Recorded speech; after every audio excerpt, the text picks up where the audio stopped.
Order. Good morning and welcome to today's hearing. I want to thank our witness, Commissioner Frank Bisignano, for appearing before us today to discuss the state of the Social Security Administration. I have to start off with criticism and a little bit of a complaint. Your office was extremely late getting your testimony to us to review and prepare. I mean, we have a responsibility here in the subcommittee to provide oversight and direction for the Social Security Administration, and I just expect better results in the future, and I look forward to working with you to make sure that it happens. Now let's get to the hearing. Tens of millions of Americans rely on the Social Security Administration to deliver monthly retirement, survivor, and disability benefits, and millions more interact with the agency for critical life events. For far too long, the American people were forced to deal with an agency plagued by outdated systems and antiquated processes, resulting in unacceptable delays and a complete breakdown in basic customer service. Under the previous administration, our constituents faced a full-blown crisis during deliveries of their services. Average telephone wait times reached an atrocious 42 minutes, and backlog for initial disability claims eclipsed 1 million for the first time in history. But today we're here to talk about a dramatic turnaround. Since Commissioner Bisignano took the helm just over a year ago, Social Security Administration has made historic progress by shifting resources away from the bureaucracy at its headquarters back to direct frontline service delivery. The numbers speak for themselves. Wait times for the national 800 number have shrunk by roughly 89%, dropping from 42 minutes down to under 5 minutes. Average wait times at field offices nationwide has been slashed by 30%. The backlog of initial disability claims has been reduced by 32% from its peak of 1.27 million. And the Social Security Fairness Act was implemented months ahead of schedule, providing rapid, much-needed relief to millions of beneficiaries. We are seeing that by investing in modern technology and focusing on efficiency, the SSA can serve more Americans better with fewer employees. I'm particularly proud of how these efforts have translated to real-world results, particularly back in my home in Kansas. Since I took the gavel as chairman of the Social Security Subcommittee, my team and I have worked hand in hand with our local personnel and Commissioner Bisignano to address regional bottlenecks. I'm thrilled to report that because of this close coordination, wait times at our Wichita field office are down an incredible 60% compared to 2 years ago. That's what responsive government looks like when we prioritize the needs of our constituents over the conveniences of Washington. However we celebrate these operational victories, we cannot lose sight of the financial headwinds facing the program. Yesterday, the 2026 Annual Trustees Report was released. The findings on this report are a stark reminder of the urgency before us. The OASI Trust Fund is projected to reach insolvency in 2032.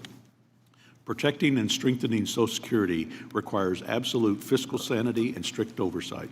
Every single dollar lost to administrative error, inefficiency, or improper payments is a dollar stolen from the benefits of hardworking Americans. In fiscal year 2024 alone, SSA improperly made billions in overpayments and underpayments. We must continue to deploy advanced automation tools and human common sense to prevent these errors from happening, to eliminate waste, fraud, and abuse, and protect this vital lifeline for generations to come. Commissioner Bisignano, you have proven your strong leadership and private sector efficiency can break through some federal stagnation to dramatically improve customer service. We look forward to hearing how you intend to build on this momentum, root out improper spending, and work with our committee to strengthen Social Security. Thank you, and I look forward to your testimony. I now yield to Ranking Member John Larson for an opening statement. Thank you, Mr. Chairman, and welcome again, Commissioner, to the committee.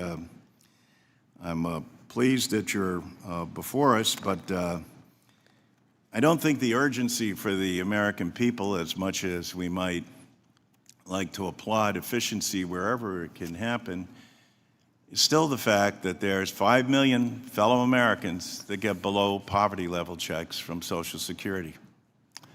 That it's been over 55 years since Social Security has been enhanced to help the people who deserve it most, especially in these economic times that we're currently going through. I know it's become, I guess we should say that everything didn't happen because of Joe Biden, but one thing that Joe Biden did do is say that we ought to lift the cap on people who pay nothing into Social Security, as we struggle to see a committee, and most recently, The Social Security Administration released the 2026 trustees report that again shows solvency creeping up by a full year yet again, and yet nothing is being done. Except the fact that I think it's pretty obvious to a number of people, including myself, that the attempt is being made by the current administration to privatize Social Security. And I think that any fair examination of what's going on in Social Security, including eliminating 7,000 employees, closing regional offices, et cetera, I'm grateful for some of the telephone aspects of memory store, but to do so, you're taking people away from existing jobs that should be providing greater customer service. We can argue back and forth about efficiency and effectiveness, but that doesn't take away from the family that's relying on Social Security.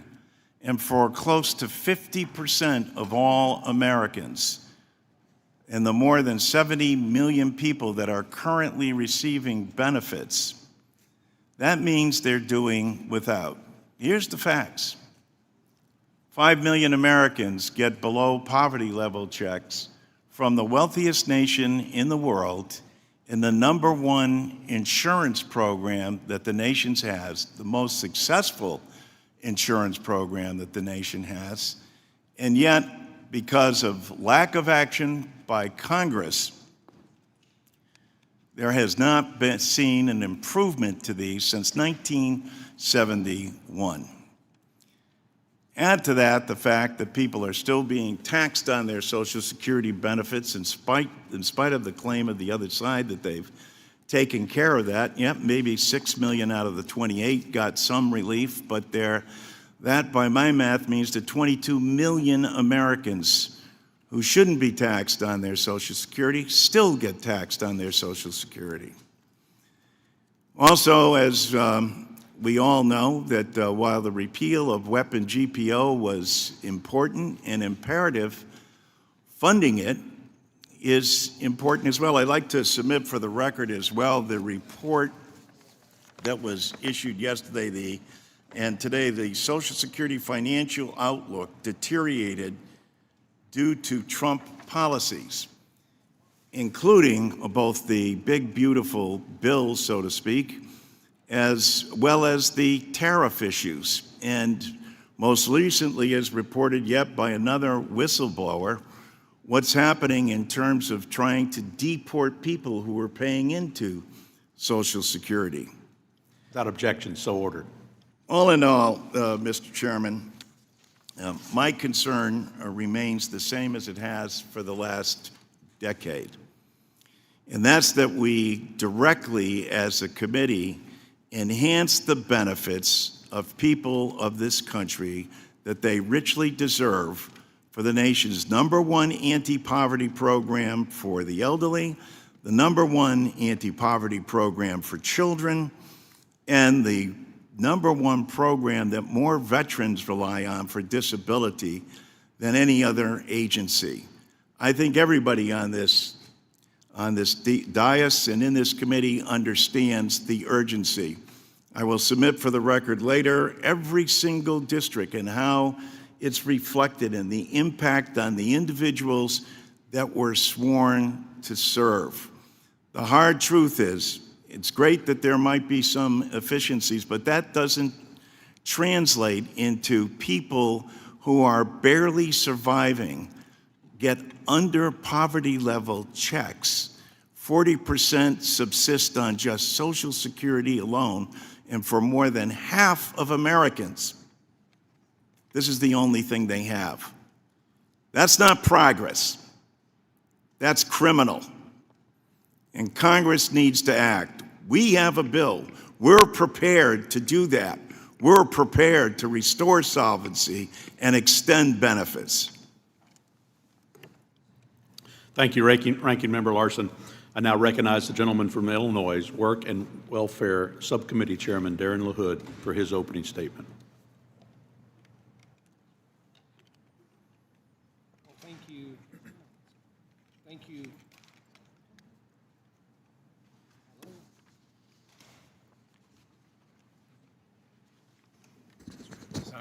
Try this one. Well, thank you, Chairman Estes, and happy to be part of this joint subcommittee hearing today between Work and Welfare and the Social Security Subcommittee. And I want to thank you, Chairman Bisignano, for being here again today and your work as Commissioner of the Social Security Administration. We appreciate you being back here with us, and I want to thank you for your continued work leading the Social Security Administration. As we know, SSA serves a huge number of Americans, and the work your agency does touches seniors, individuals with disabilities, families, and workers across the country. Commissioner, you joined us about 1 year ago after having been newly confirmed in your role, and I reviewed some of the data your team shared with us before this hearing about customer service at the agency. I was impressed at the progress you have been able to make in web, phone, and field office operations, and to see that you've made a priority of meeting Americans where they are. And obviously your background and experience in the private sector has been immensely beneficial to that endeavor that you've taken on. And I appreciate your commitment to making the agency work better for the people who depend on it. SSA is one of the federal agencies that Americans interact with most directly. So when service is delayed, people feel it immediately. And I look forward to hearing more about the progress you've made and how Congress can be helpful in the future with your continued work. As chairman of the Work and Welfare Subcommittee, I'm also interested in the administration of the Supplemental Security Income, also known as SSI program. For some recipients of SSI, their disability or age may mean they are unable to work. But for others, work may be possible with the right support, the right information, and a system that does not make the rules harder than they need to be. Last time you were here, we spoke about the importance of removing barriers for people who can work and want to work.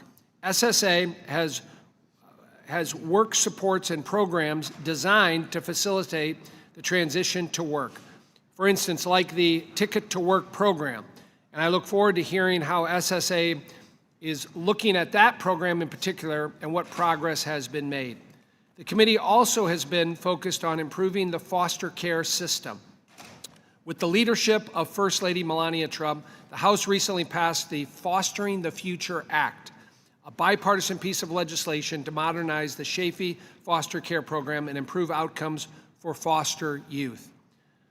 When you were here last year, you spoke about the issue of children in foster care who receive Social Security Survivor or SSI benefits and the importance of SSA working to increase the number of states that have data exchanges in place to ensure children in foster care get the help they need. And I appreciate SSA's attention to this issue and look forward to hearing any updates on where things stand with that. Commissioner, again, thank you for your service. Thank you for being here today. We look forward to a fruitful conversation and dialogue in today's hearing and your willingness to be before the committee. We look forward to your testimony. Thank you, and I yield back. Thank you, Chairman LaHood. I now recognize the gentleman from Illinois, Work and Welfare Subcommittee Ranking Member Davis, for his opening statement. Thank you, Mr. Chairman. Over 75 million Americans depend on monthly Social Security Administration payments.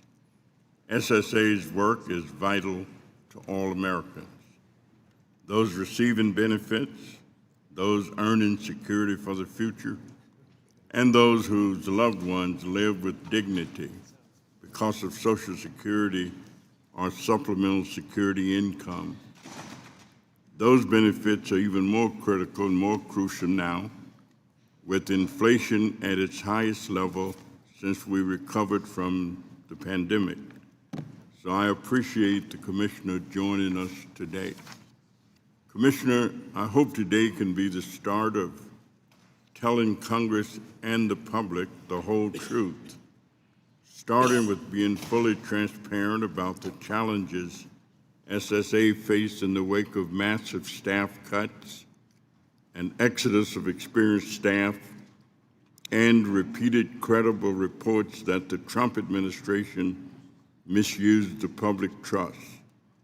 Most recently, a whistleblower revealed an SSA plan to declare U.S. citizens, and I quote, dead, unquote, for political gain. SSA statements about customer service do not always appear to reflect the reality Americans experience. Press releases claiming dramatic improvements in SSA customer service, particularly on the 800 number, conflict with reports from AARP and our constituents. People across the country report waiting in long lines at Social Security offices or being turned away and told to make appointments only to discover no appointments are available. Similarly, it seems misleading to claim a zero-call wait time for seniors that waited hours or days for a call back, or to praise short call wait times for people whose problems are not resolved. I hear repeatedly that people must call back over and over to finally speak to someone who can answer their questions because the 800 number forwards them to staff outside of their understaffed local offices, staff who cannot answer individual case questions. So I ask you, Mr. Commissioner, to provide accurate and clear information so we can work together to make sure that you have qualified staff you need to deliver benefits. As ranking member on the Subcommittee on Work and Family Support, I have a special responsibility to speak up for SSI recipients, many of whom live with severe mental and physical disabilities. Beneficiaries are justifiably frightened that the administration's proposal to cut benefits for over 400,000 of the poorest recipients, that proposal should be formally rescinded, not left lingering to frighten vulnerable people. I also hope you will provide clear timelines for revising the adult and child medical listing of impairments for sickle cell disease based on the National Academy of Sciences final report. When we talked last year, you said you were waiting for the report. It was published months ago, and it confirms that the current SSA process is excluding some families from the help they need.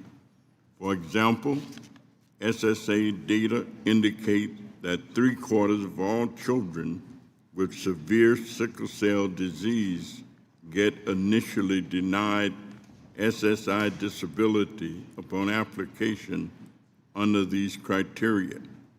These families need help now. So, Commissioner, I thank you for joining us today. You have a lot of important work to do, and we want to help you get it right. Mr. Chairman, I ask unanimous consent to submit to the record a letter from several sickle cell and disability advocates to meet with the Commissioner to discuss revising the disability decisions for those suffering from sickle cell anemia. I thank you, Mr. Chairman. Without objection, so ordered. Thank you. I yield back. Thank you, Mr. Davis. Excuse me.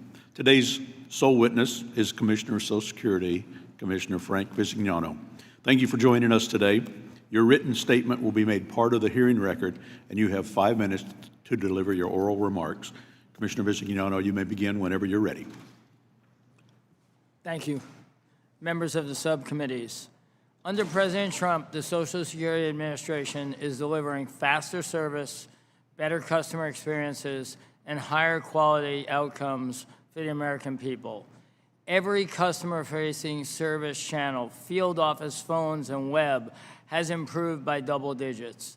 This is the best all-around performance ever at the Social Security Administration. We have pledged and are protecting and preserving Social Security. SSA serves over 300 million people, and this year we will have over 800 million interactions. As a result of our record-breaking performance, we're saving the American people over 40 million hours. The American people are winning. Before I arrived in May, 2025, SSA had 4 different leaders in 5 months and was an agency in turmoil. The American people endured a failed service model. The Biden administration's so-called appointment-focused service turned people away who traveled to our field offices. On the National 800 number, only half of our customers got their calls answered. On the web, self-service features were down 29 hours a week, turning people away who traveled to field offices, only answering half the calls, and having office hours on the web is not meeting our customers where they want to be met. The Trump administration is transforming SSA into a model of excellence, a digital-first agency that meets and exceeds customer expectations for timely, accurate service in the channel of their choice. More than 99% of our field offices are open and serving the public, with average wait times reduced to 20 minutes, a 30% improvement. No field office is closed due to staffing. We now answer 90% of calls to our 800 number and have reduced average wait time to 5 minutes, a 75% improvement. Simultaneously, fiscal year to date, we are serving 56% more people, which represents 13 million additional customers served. Online services are now available 24 hours a day, 7 days a week, enabling customers to complete transactions instantaneously. We are up 37% on our web transactions and up 21% on account creations. We are the largest digital financial services platform with over 103 million My Social Security accounts. In serving our most vulnerable, we have reduced wait times for initial disability claims decisions by 34 days, reduced hearing wait times by 91 days, reaching historic lows, and are quickly delivering disability benefits to those who qualify. Technology, process engineering, and disciplined execution have driven this transformation. Some of our recent improvements include online claims, straight-through processing, and advanced technology. These improvements have generated the equivalent of 2,500 work years in productivity savings across the agency. With better process engineering and management, we have reduced workload in field offices by the equivalent of 600 work years, allowing staff to spend more time serving customers directly. We have also prioritized workforce engagement. For the first time in agency history, I have established advisory councils that report directly to me. These efforts are producing results. Annualized fiscal year 2026 attrition will be 30% lower than fiscal year 2024, providing consistency for both staff and the public we serve. Finally, we have made risk management a core operating principle at SSA. We have closed IG audit recommendations at a record pace, helping protect $16 billion in taxpayer funds. We are meeting congressional program integrity requirements, strengthening controls, and relentlessly pursuing the elimination of fraud, waste, and abuse. We have also restored stability. During the past year, there has been no turnover among my direct reports, whether career or political.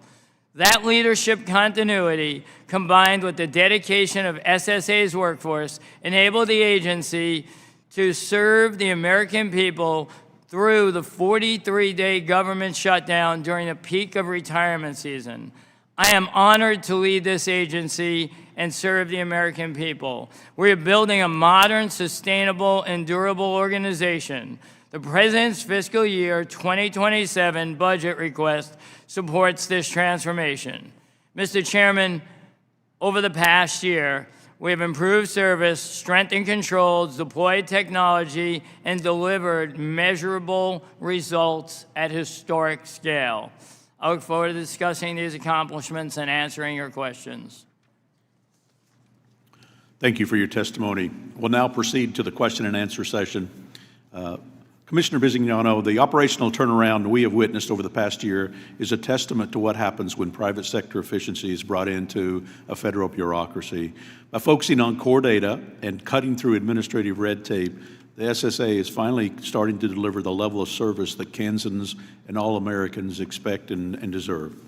To better understand how you achieve these milestones and how we can assure these gains are sustained securely, I have a few specific questions regarding some of your strategy, staffing, program integrity, and some recent data reports. Commissioner, you've managed to achieve significant improvements to customer service in the first year, including an 84% reduction in the national 800 number average wait times and a 33% drop in the initial disability backlog while operating with fewer total employees. Can you describe how ideas like shifting personnel out of the bureaucratic headquarter positions and onto the front lines made this possible, and what further structural changes are planned? Thank you. Thank you very much. I think, first of all, I'm honored to be here. When we look at what we inherited something that existed for a long time. You know, one of the first observations I had is way too many layers of management.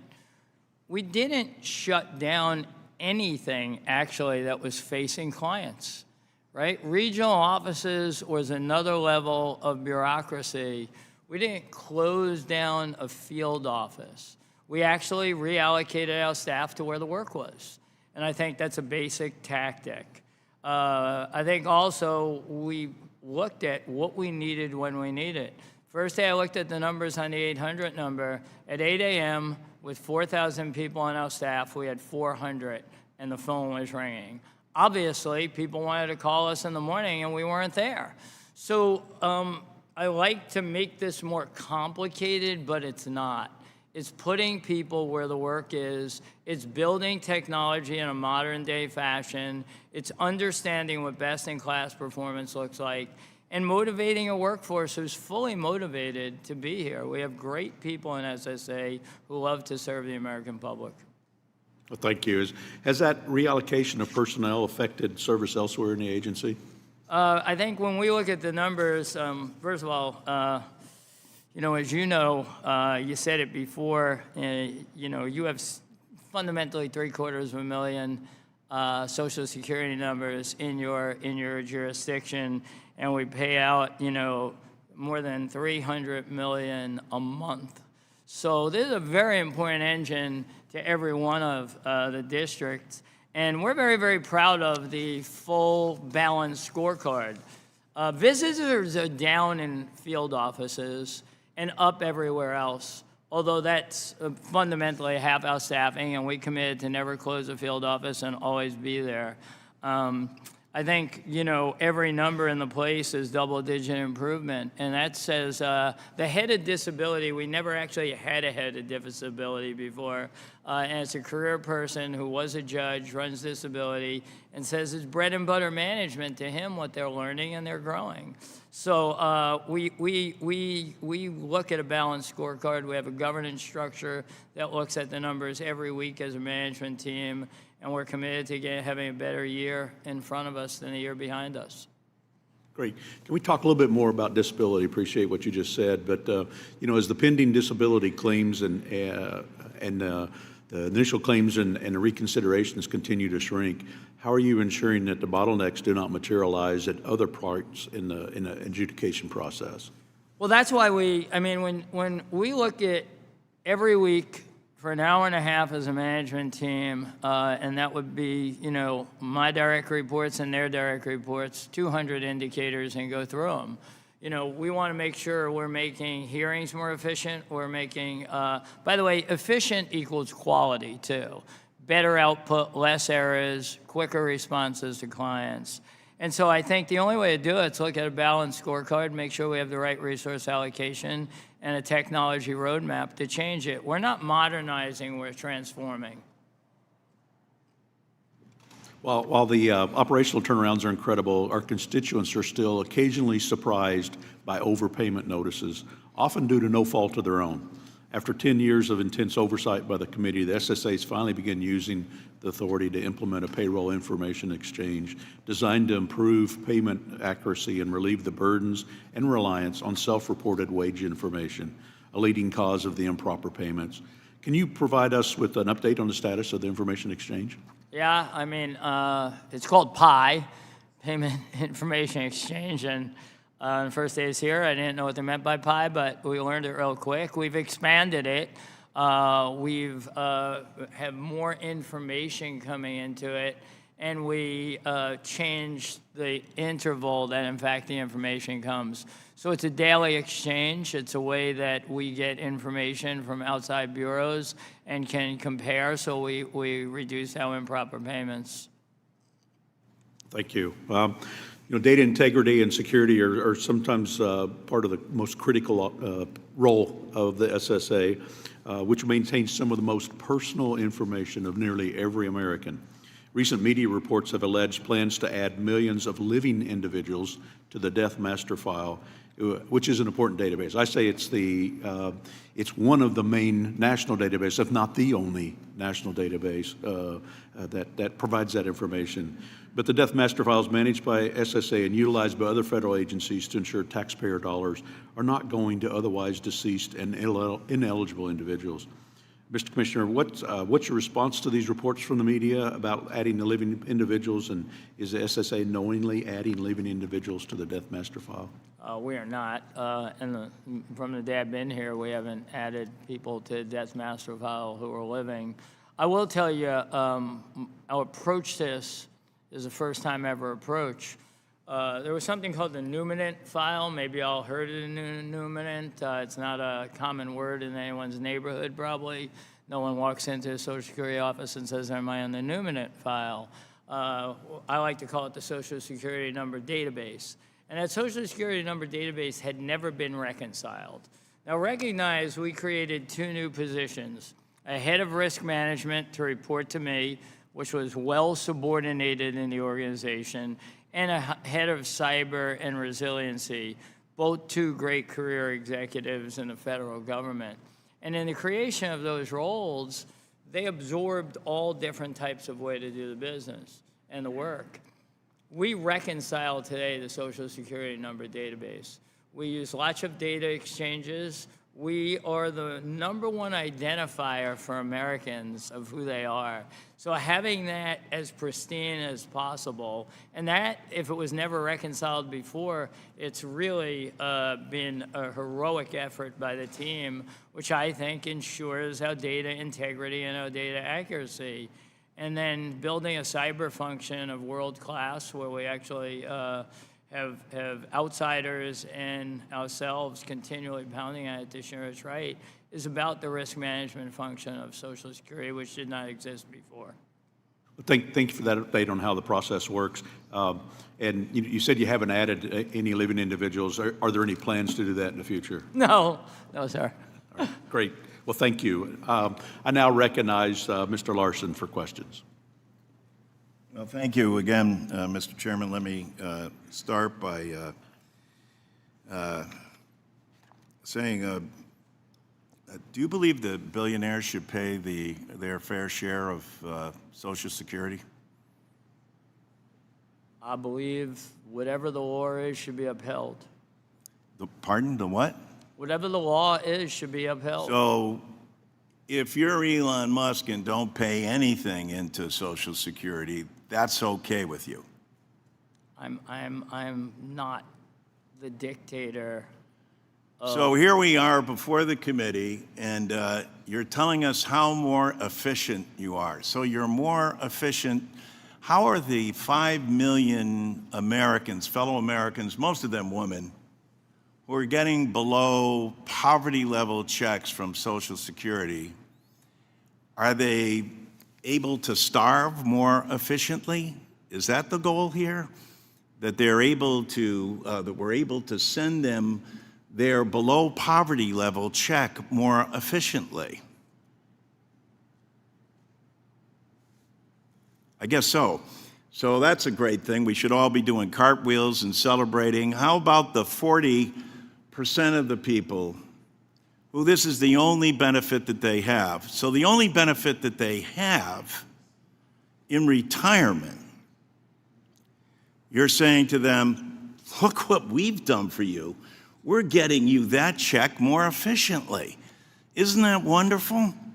Sounds to me more like when you look at everything that's being done and nothing that's being done on behalf of the people that Social Security was meant to serve, and props up our whole system of free enterprise and capitalism. We're saying, don't worry, we're getting it to you more efficiently. How about we get them something they can live on and sustain themselves on? This is what this committee should be doing. And I would expect from our agencies, and I know everything's Joe Biden's fault, et cetera, but I have to say this. Was Joe Biden wrong to say that we should lift the cap on people making over $400,000? Was that wrong, Mr. Secretary? Is that a question? Yes, it is a question. I would say that the fact of the matter is Congress, and that would be led by yourself as a ranking member here, has a responsibility to decide what they want to work on. The commissioner's job. That's not what the question was. The question was, do you I'm think answering a reality. You're answering the way you want to answer it. You're I asking asked the the way you question, wanna do ask you it. think we should lift the cap on people making over $400,000? Raise your hand in the audience if you're making over $400,000. Raise your hand on the dais if you're making over $400,000. And yet, nobody here in this room is making over $400,000, and yet people are. And yet that Joe Biden, boy, that guy, what an awful thing to say that those people, as difficult as this may be, that they're going to have to pay what all of you pay for Social Security. Wow, what an incredible burden he's just placed on people. That Joe Biden, that guy who wanted to see people pay their fair share into the most significant insurance program the nation has ever had, so people can live out their lives in dignity instead of living in poverty more efficiently. This hearing should be about focusing on what we need to do for the American people. Everyone on this dais knows that it's been over 55 years since we've enhanced Social Security across the board. And who's going to benefit from that? Where do the people in your district spend the money they receive from Social Security? On average, over $280 million in every congressional district. And wouldn't it be something if that were increased? That would actually allow not only them to live in dignity, but how about helping out every single local business in all of your districts who that money will go directly back to by way of purchasing groceries, pharmaceuticals, paying their rent, their mortgage, putting gas in their car. And instead we're sitting watching, and everybody on this dais knows, and I'll keep on saying it, this is about the privatization of Social Security. It's not about helping these people out. Thank you, Ranking Member, for your comments and questions. I now recognize Work and Welfare Subcommittee Chairman LaHood for questions. Thank you, Chairman Estes.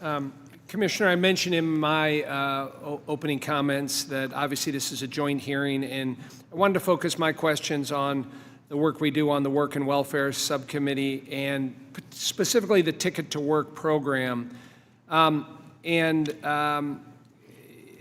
You mentioned in your testimony that the administration of the SSI program is extremely complex to administer. And now that you have designated an SSI-led official dedicated to improving technology and processes, what specifically is that going to mean for the Ticket to Work program, particularly since we know many recipients aren't aware of the program and there are many questions about its effectiveness?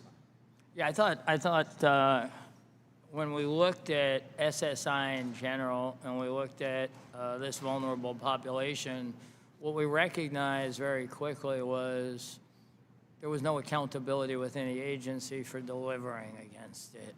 Yes, everybody worked on it. So as I had said, we dedicated an executive in charge, and he's been on a multi-pronged effort. One, as you said, on SSI, and obviously, you know, the payroll exchange we talk about is mission critical to SSI to ensure that we're not making payments and then coming back to people.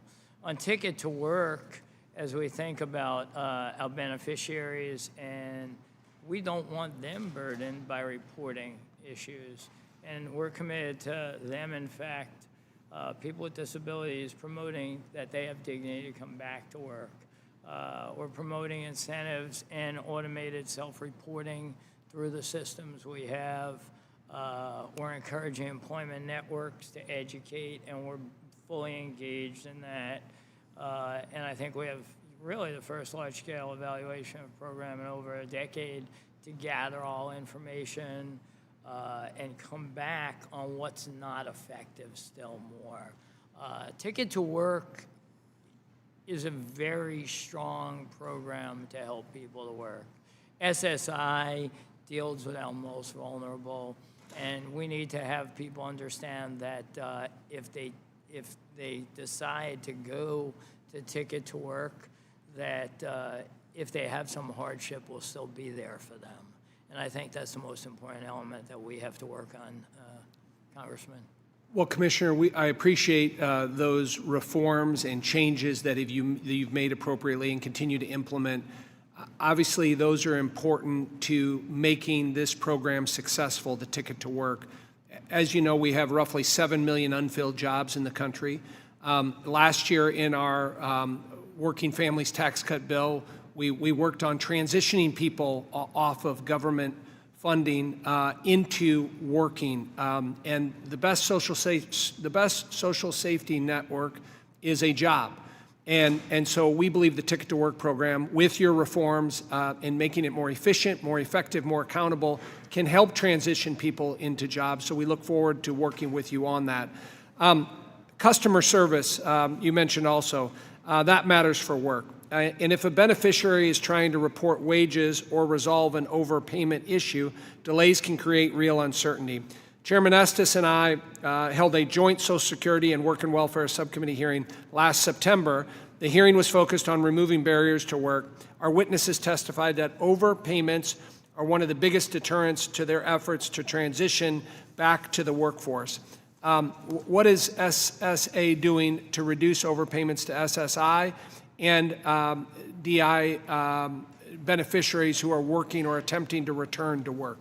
Yeah, I think we've done multiple things, or I know we've done multiple things. Obviously, PI being the largest. The payroll exchange, seeing information, understanding it. The second is, in fact, cutting payment cycles down. So, in fact, we have the most current information. The payment cycles were multiple days. And, you know, on any day, something can change relative to it. So getting those down to a couple of days as opposed to multiple has made more. And this will be a never-ending pursuit, to be honest with you, of continuing to refine the process and improve the processes. Thank you for that. In 2024, my colleagues and I on this committee sent a bipartisan letter to the GAO, Government Accounting Office, requesting a study examining state participation in the monthly data exchanges. This is important because the data exchanges add transparency and accountability for state child welfare agencies who are acting as representative payees on behalf of children in the foster care system receiving SSI or SSA benefits. The GAO is expected to release its study this year and will have several recommendations for the Social Security Administration. And Commissioner, I just want to alert you to that. Can you commit to working with the committee to implement the recommendations that are going to be made by the GAO or recommending legislative changes so we can make progress on this? 100%. Yes. Thank you, Commissioner. I yield back. Thank you. I now recognize Work and Welfare Ranking Member Davis for questions. Thank you, Mr. Chairman, and thank you, Commissioner, for your answers. My constituents and national organizations representing seniors still tell me that when they call SSA, they usually get an offer to have someone call them back, not a live person addressing their question or problem. When callers choose a callback, could you tell me the average amount of time it takes for them to hear back from SSA? Can you name a single metric that SSA publishes that captures or tells whether a beneficiary received the right outcome, not the fastest, not the faster, not the cheaper, but one that is correct and complete? And will you commit to publishing these data, this information, so that the public know what to expect?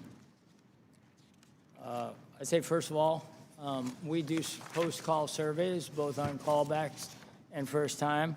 Callback is an industry norm. It's not our specific item. We measure it the same way every industry does. We can say that we outperform more than 50% of the commercial entities, and that we have performance at the high end in the federal government. Having said that, we do post-call surveys on everything, and we have about an 89% satisfaction rate. I think if you think about, your jurisdiction, we have 750,000 Social Security number holders in your jurisdiction, sir, and we're paying out more than $181 million a month to those beneficiaries. Will you publish this so that they will know exactly what to expect? Or tell them? Tell me what you mean by that. Will you tell them so that they know what they can expect to receive, and how long it's going to take? Well, when they call up, we give them an option. The option is you have an X minute wait time, an 8-minute wait time, a 10-minute wait time, and then we say that, and if you would like a callback, we will call you within that time period. So we tell every caller what to expect relative to their callbacks. All right, then let me go to this question. In a 2015 change in SSA policy resulted in sharply increased denials of SS benefits to children with sickle cell disease.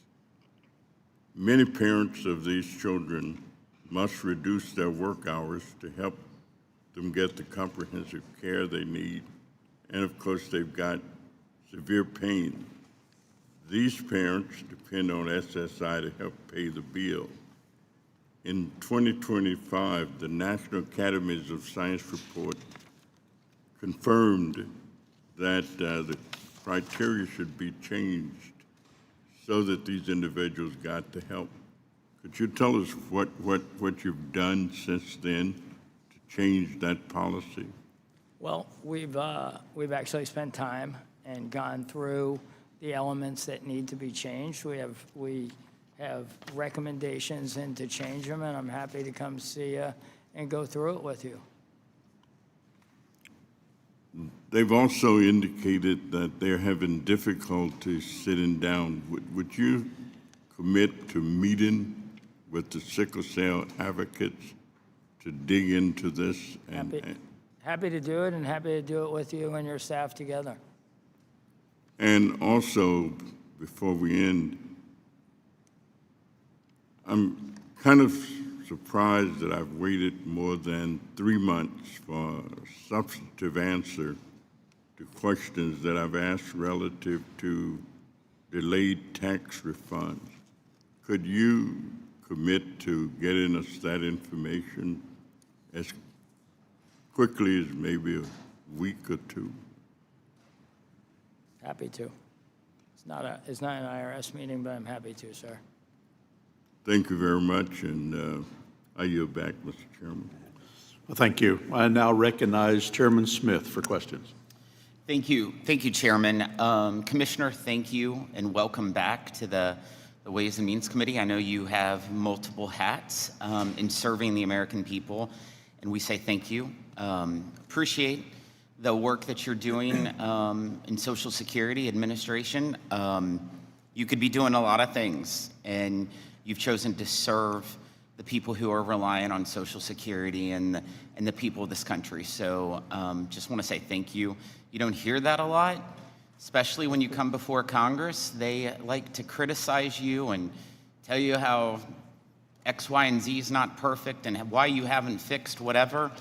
But as I was sitting here listening to some of that, Commissioner, I'm reminded I've been here 12 years on this committee.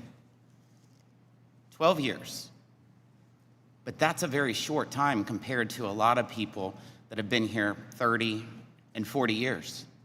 And the last time Social Security was changed with benefits was 1983.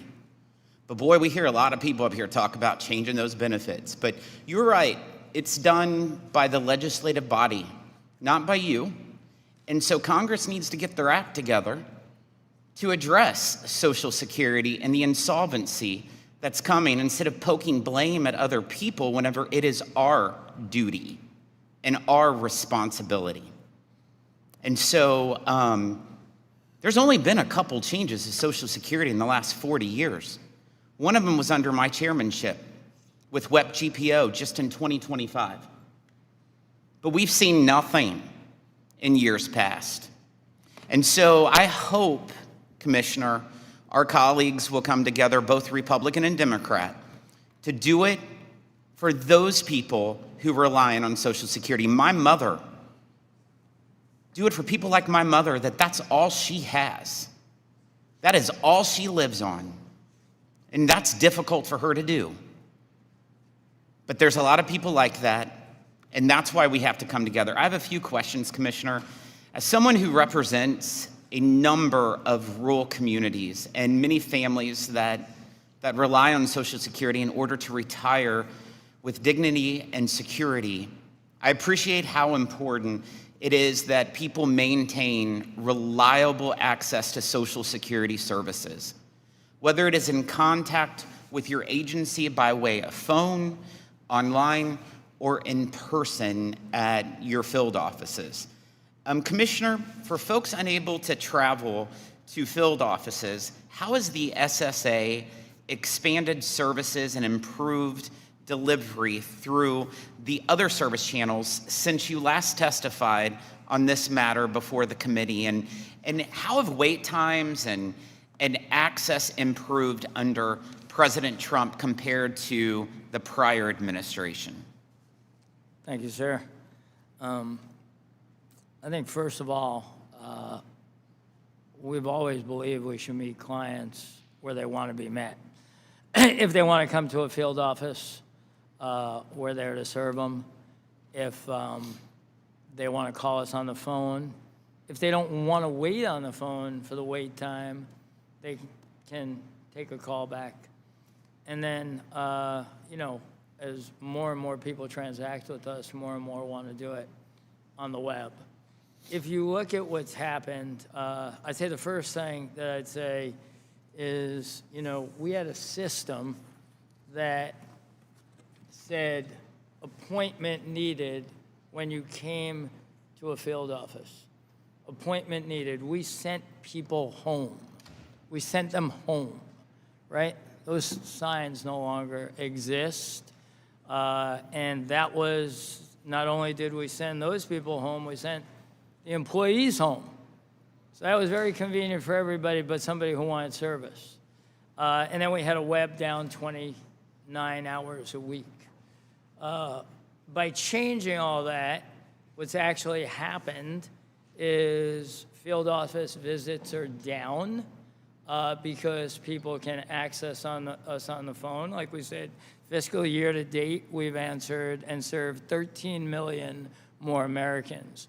We've saved Americans 40 million hours of wait time, and our web traffic is up 37%. And we'll do 800 million interactions.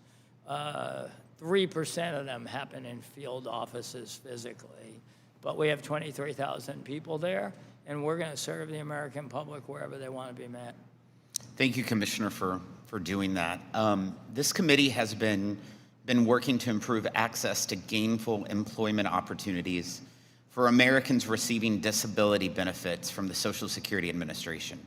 We recently advanced legislation sponsored by Congressman Austin Scott, a strong advocate for disabled veterans, authorizing your agency to once again test potential policy changes that might improve access and remove barriers to work for Social Security disability insurance beneficiaries. At a hearing last fall, we heard from such beneficiary who told us that if he hadn't had someone help him with the complex disability rules, he would have, quote, graduated to the couch. Sadly, his experience is the exception to the rule. Less than 1% of beneficiaries leave the program for work, despite 60% of beneficiaries indicating they would like to work. While legislative efforts are underway, what is the agency doing today to improve access or remove barriers to employment opportunities for Americans living with disabilities that receive SSA-funded benefits? Yeah, I think the number one thing is our own advocacy with employment networks, because we have a deep belief that we can be advocates in a larger standpoint to have them understand these are fabulous, fabulous Americans who are capable. Obviously, continuing a journey to work on things like Ticket to Work also, which isn't on the initial disability, but after. And I think it needs to be a concerted effort locally and nationally. And I look forward to working with everybody here on making progress on this. This is real good work, and the work that has to do as a person in the private sector who believed in veteran employment and created the 100,000 jobs mission, and that meant for disabled vets too. I understand how this can be done, and we're going to get it done. You know, Social Security is not immune to the disease of fraud that seems to have infected so many parts of government. As with other instances of the abuse and misuse of federal funds, fraud within Social Security robs not just taxpayers of hard-earned dollars, but beneficiaries of well-earned benefits. This committee advanced legislation through the House with unanimous support that would make it easier for victims of identity theft, including parents of children whose Social Security numbers have been compromised, to coordinate with the agency to resolve the matter. While that legislation sits over in the Senate, like so many other good pieces of legislation, what is the agency doing to combat fraud within the program and to better service beneficiaries needing your assistance when they are victims of identity theft? Well, we are in the process right now of having dedicated resource just for a person for identity theft. I think that was job one. I think above that job is a conversation I had earlier, which is a full reconciliation constantly of what is really the Social Security number database. Because many times that fraud doesn't happen within Social Security. It happens in the other areas of government and elsewhere where that number gets used. So the ability for us to stay vigilant on the reconciliation, the ability for us to supply dedicated resource so people have a dedicated person to deal with, and then continue data cleansing. Thank you, Commissioner. Thank you, Chairman Estes and Chairman LaHood, for holding this hearing. Thank you, Chairman Smith. I now will recognize Ms. Moore from Wisconsin for 5 minutes for questions. Thank you so much, Mr. Chairman, and welcome back, Mr. Commissioner. Last time you were here, you were the CEO of the IRS, but welcome back again. You have waxed on about the, what do we call it, the speed of answer calls that people make, and you say that calls are like 10 minutes. Is that correct? Something like that? What was the word you used? Speed of answer No, metric. I didn't hear what you originally. Okay, well, I'll share that with you because the American Federation of Government Employees Council 220, I have a statement for the record where they say the speed of answer metric was 10 minutes. The Washington, in March 19th of 2026, the Inspector General put out a report that said the actual wait time was more of what our constituents are telling us that it is. It's 46 minutes to 2 hours. But the IG's report was scrubbed by somebody, and they substituted a speed of answer metric, which was 10 minutes. And so, Mr. Chairman, without objection, I'm going to, for the record, a statement from the American Federation of Government Employees about this hearing and about wait times. Without objection, so ordered. Thank you so much. Mr. Commissioner, you have said, you know, our experience, and I have a caseworker in my district, as do all of my colleagues, that says that that there have been so many reassignments of like 2,500 employees that had very specific skill sets that were all removed and put on this 800 number, so that when people do call the 800 number, the questions that they, you know, depends on who answers the 800 call, those persons don't have the answers, the skill set to help them. And so they don't get the proper answers that they get. In addition to that, that comports very much so with what my staff has shared with me, that that I guess that we have a 90-year low in the numbers of employees that the Social Security Administration has employed at a time when people like me, the baby boomers, that, as Mr. Larson points out all the time, that 10,000 of us are turning 65 every single day. And it seems sort of counterintuitive. Is the 800 number and the shuffling of staff, is that supposed to realize some efficiencies that we haven't seen? First of all, I think a good way to think about this whole situation is we used to have 400 people on the phone at 8 a.m. in the morning, and that was not a sufficient number. That was predating me. That would go back to the era that you well remember, where we told people appointments are needed. This was a sign from 24. They've been ripped down, right? What we've seen is people sent home to do work from home in field offices. Well, that's inappropriate.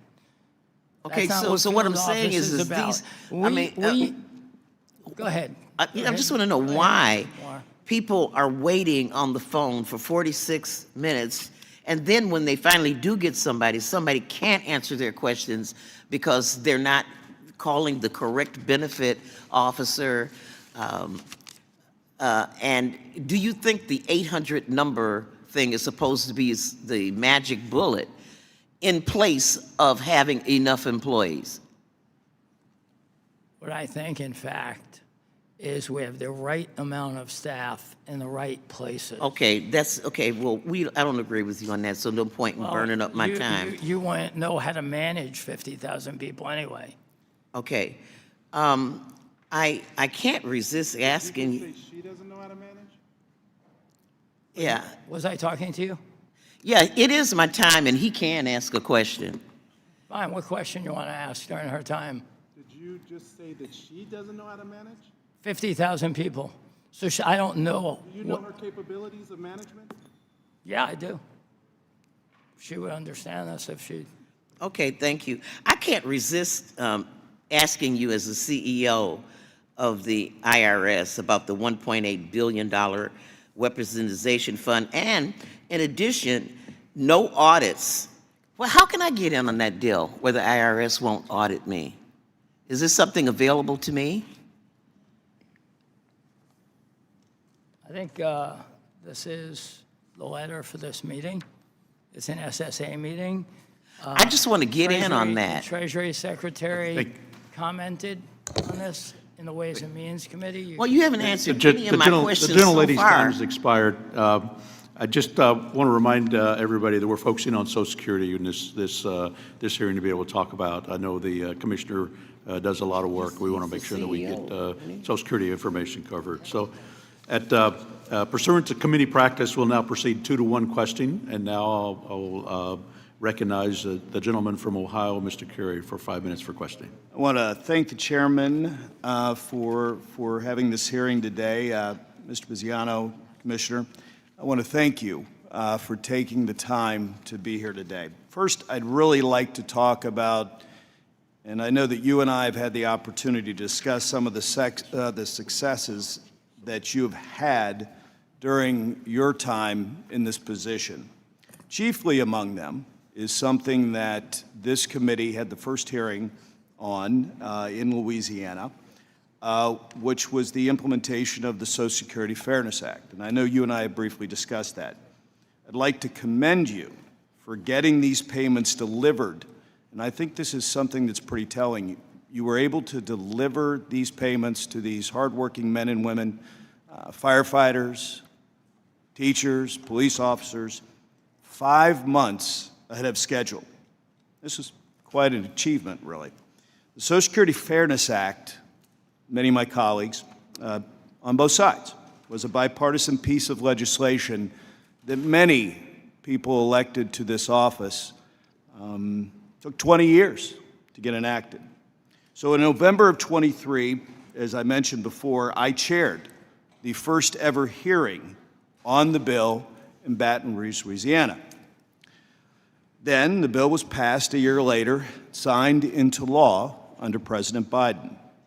But it was the current Trump administration that implemented this. And I just want to make sure I'm correct. It was the Trump administration that implemented the Social Security Fairness Act. Am I correct? You're correct. Yes. And I want to thank you for clarifying that so that everybody understands the role that you played in getting these benefits into the hands of the retired public servants that so desperately needed them. The work was not just identifying and providing, these numbers are staggering, more than $17 billion in retroactive benefits to 3.1 million of hardworking Americans. It was also adjusting the monthly benefits for all those people over the next, for the future years. So, Commissioner, can you explain for all of us how your agency was able to execute this monumental undertaking so efficiently and so successfully? Well, first of all, thank you for the question. And as I sit here, I recognize that that in your district, that was $14 million. That went to more than 2,100 recipients. And in fact, if you think about it, within your district, we're paying benefits of more than $400 million a month. So powerful, and your support is tremendous. I think when I came in May and checked on the status of it, they said it would be done by 11:30, and I asked the barriers, and fundamentally the barriers were applying people to the work. But what became very clear to me, it was through a few meetings, that we could technically solve the problem. And much of the gains we've made in the agency has been through technology, not through any other means. You know, you can't just throw people at problems in this day and age. You got to use technology. So the CIO and myself and the head of the processing center that was doing these spent some time, and we were done by June 30th, but it was our great technologists who I think are delivering a lot of what you hear here in the enhancements, whether it's on the web, whether it's in the field offices or on the phone. And I appreciate you pointing out, the numbers that were in our district. And I just think for all of Ohioans, because there are 15 congressional districts, but the numbers that I had for all of Ohio, approximately 223,000 Ohioans received a total of $1.85 billion as a result of this. And again, a credit to you. I'd also like to take my last moment to turn attention to the impact that technology has done. But obviously, I only have 8 seconds, and hopefully we can get the wait time even further. But from 47 to 5 minutes, that's pretty good. So with that, Mr. Chairman, I yield back. Thank you. I now recognize Mr. Yocum from Indiana for 5 minutes for questions. Thank you, Mr. Chairman, and Commissioner Bisignano, thanks for being here today. I want to start by thanking you for taking the time to come and see me in my office here in advance of this hearing. I really appreciate the direct communication that you and I have. You've been very responsive to me. Your team is responsive to my team. And I just want to thank you for that. I also want to say thank you for what you committed to over a year ago, which is to take a metric-driven and a results-oriented approach to operations. You certainly, as you look over the course of the last year, you've been someone that has led the change inside of Social Security operations. You can either lead the change or change the leader. And we appreciate the work that you've done, and certainly hope that that continues into the future. I'd like to start with a question regarding something that you and I spoke about a year ago, and that was on March 1st, Martin O'Malley, President Biden's Social Security Commissioner, he predicted, and I quote, "Ultimately, you're going to see a collapse in the system and an interruption of benefits." He said, "I believe you will see that within the next 30 to 90 days. It's now been 466 days since he has made that statement. Commissioner Bisignano, has Social Security collapsed and have benefits been interrupted? I don't think they have. Is that correct? No, they've outperformed in double-digit fashion, but I kind of understand why he said that, because he was telling people who drove to your field office, go home and appointments needed. He took field office employees and sent them home and disregarded the fact that the web was down 29 hours a week. So I think maybe he had a formula for that, but thank the good Lord we had the support of all of you and the president to change that outcome. Commissioner Bisignano, when people like Martin O'Malley are out there making these apocalyptic statements, when they're spreading these conspiracy theories, hyperbolic predictions, how much more difficult is it for you to do your job thanks to Democrats like Martin O'Malley? Well, I don't think it makes it any harder. It's something we don't really pay attention to. If you listen to boo birds in right field, you're not going to win games. Our career employees love what they do. Our leadership team has stayed intact, not one change on that team, and that's political and career. And I think they've risen to the occasion. They're proud of what they're doing, more proud than they ever have been. We used to describe Social Security as 70+ million recipients of payments and keeping 15 or 20% of people out of poverty. I think that actually affected the self-esteem of the department, because most people they talk to every day are not a beneficiary. We have a disability process that is judges, and we're helping them through their process. And if you come to our field office, the number one thing asked for is a replacement card, which we've built the technology for them not to have to come. So I think we've elevated the esteem of the department. It is the largest digital financial service provider in the world, with 102 million digital accounts. And yes, with only 3% of our volume coming into field offices and half our staff in field offices, we will never close a field office. Well, let's talk through some of those changes you made, because the number of beneficiaries continues to increase. which makes Social Security even that much more important as we go into the future, which of course that provides for, there's the increased demand on your employees, increased demand on services. It could provide for a strain on systems. But of course, the Hoosiers that I serve have the same expectations for quick service, quick decisions, and accurate solutions. In fact, your agency received roughly 722 million service requests in fiscal year 2025.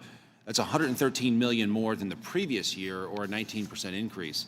What operational reforms are most important to ensure that your agency can continue to meet the rising customer demands? Well, we had something called I-claims, and I-claims sounded great if you did it, but it took a really long time to get ultimately finished, because what it was a claimant put their claim in online, but it never went through the system. Somebody else inputted it, fraught with errors. We've determined it's straight through processing. We've built the edits, and right now, we're processing Medicare claims to the hundreds of thousands. It's moving to retirement claims, and it happens in days, not weeks. So those are the types of things that allow us to serve more Americans. That's what we're talking about, serving more Americans quicker than ever before. Thank you, Commissioner. Mr. Chairman, I yield back. Thank you. I now recognize Ms. Chu from California for 5 minutes for questioning. Commissioner Bisignano, you used to have all kinds of data points on your website on customer service, but last year you took them down, and instead you have one highly misleading metric, which is your celebration of reducing the average speed of answer on SSA's phone line from 42 minutes back in 2024 to now just 5 minutes. Is it accurate that in calculating this number, your agency records a caller who selects the option to receive a callback as having a 0-minute wait, regardless of how long that callback takes to arrive? I just want a yes or no answer. I'll tell you a couple things, even though you want a yes or no answer. Yes or no? First of all, we have more metrics up than ever before on the web, so let's just start there. Okay, so you're not answering this question. Second, I'll answer your question. The answer is yes, and that's an industry standard across every industry. That's how it's counted. Okay, because so they then call thank you back. for that answer, because that says yes. You record that as a zero. I just told you that's an 0-minute wait. industry standard. Well, okay. And what We don't care about the what facts. percent of callers who select the callback option, what is their current average wait to get that callback? Not the average speed of answer, but the wait time specifically to get a callback. And I heard your answer to Mr. Davis earlier. I don't want the post-satisfaction survey. I want an actual number in terms of how long it takes for them to get a callback. Takes today under 30 minutes on average. By the way, some take 5 minutes. Well, Right. okay. Then how about the next one, which is what By the is way, they the select current, it because it's better service. what is the current Do average you wait? call 800 numbers? What is the current average wait for callers who choose to remain on hold? Not the average speed of answer, but the average time callers wait on hold until they are able to speak with someone. Again, I want a specific number. I don't have that number in front of me, ma'am. 2 hours, 46 minutes to 2 hours. Okay, I do have the answers to these 3 questions. One is you record those who have do the option for a callback as a 0-minute wait. The percentage of callers who get the callback option have to wait, according to the Inspector General, 1 hour and 51 minutes. And the current average wait for callers who choose to remain on hold is 59 minutes. So, Commissioner, I find it extremely misleading that you're touting the so-called average speed of answer of 5 minutes as improved customer service, when the number has little to do with what the American people are really experiencing when they're trying to call SSA. In fact, this number of 5 minutes is dramatically lower than the actual wait times, and we know this because we hear countless stories from our own constituents about being stuck on the phone for hours.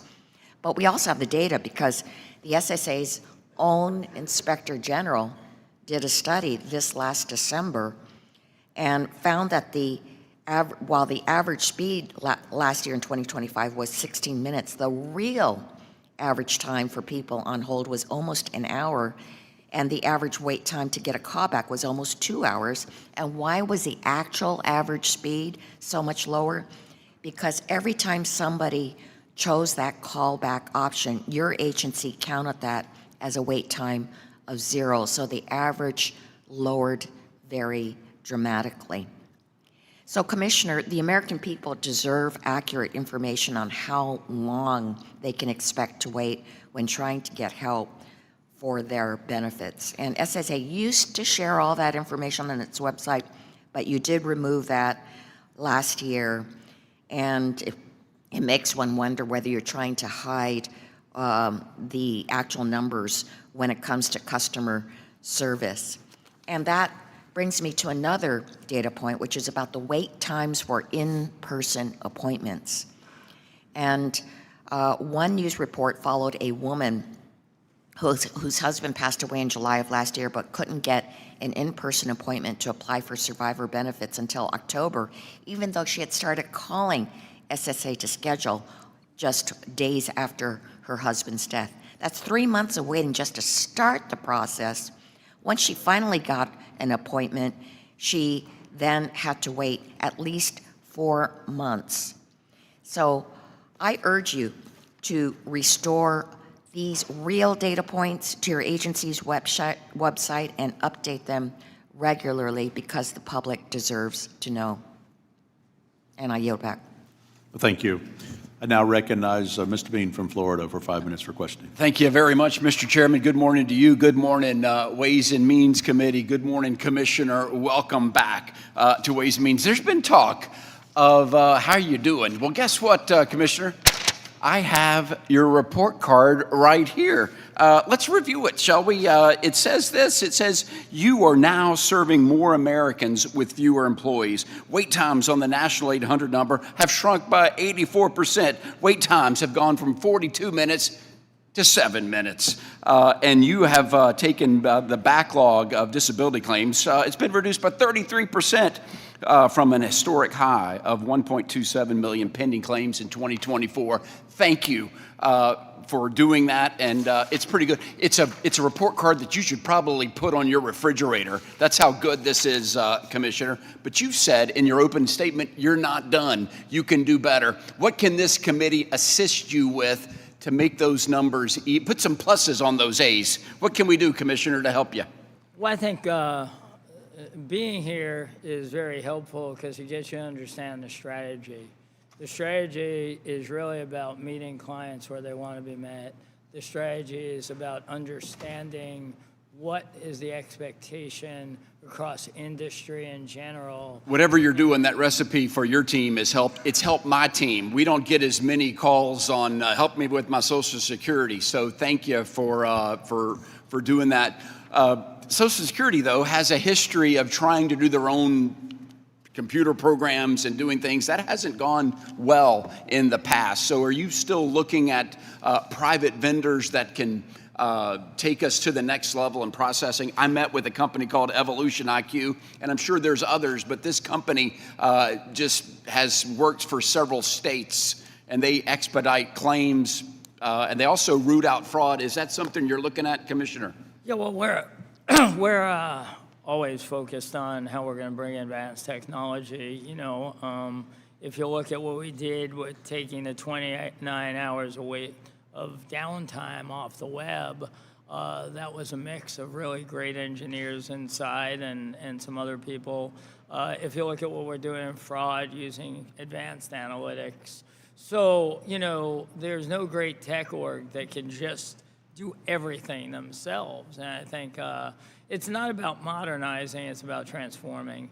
And transforming ultimately for the benefit of the American public.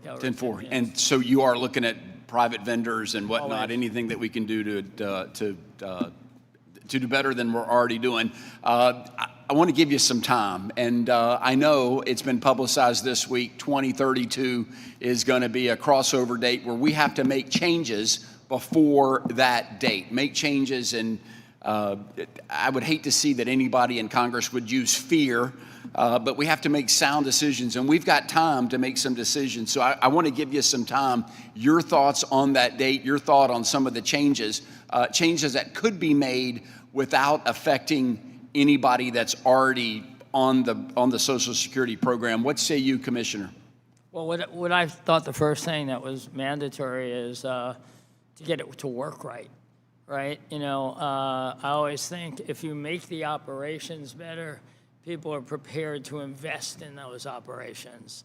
And no matter what we want to do, all we have to do is compare the data from 24 to date on how the American public's being served and compare the data on our control environment. You know, we took down control issues by fundamentally 80%. And reduced, $16 billion of erroneous problems. And I know once we eliminate fraud, there's billions of still payments that we've made. Bank robbers or people that have stolen money have realized they don't have to rob banks anymore. They can just bill the government or utilize fraud in a lot of spaces.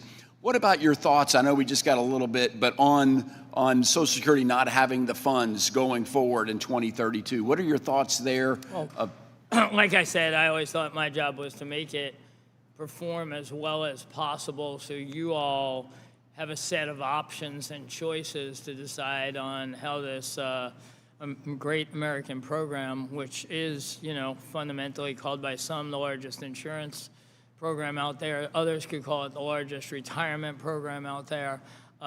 Anyway, the idea is to make it perform well so you all can make the decision. Thank you for your service, Commissioner. Thanks for that information, and there will be some big decisions that have to be made with this program. Mr. Chairman, I yield back. Thank you so much.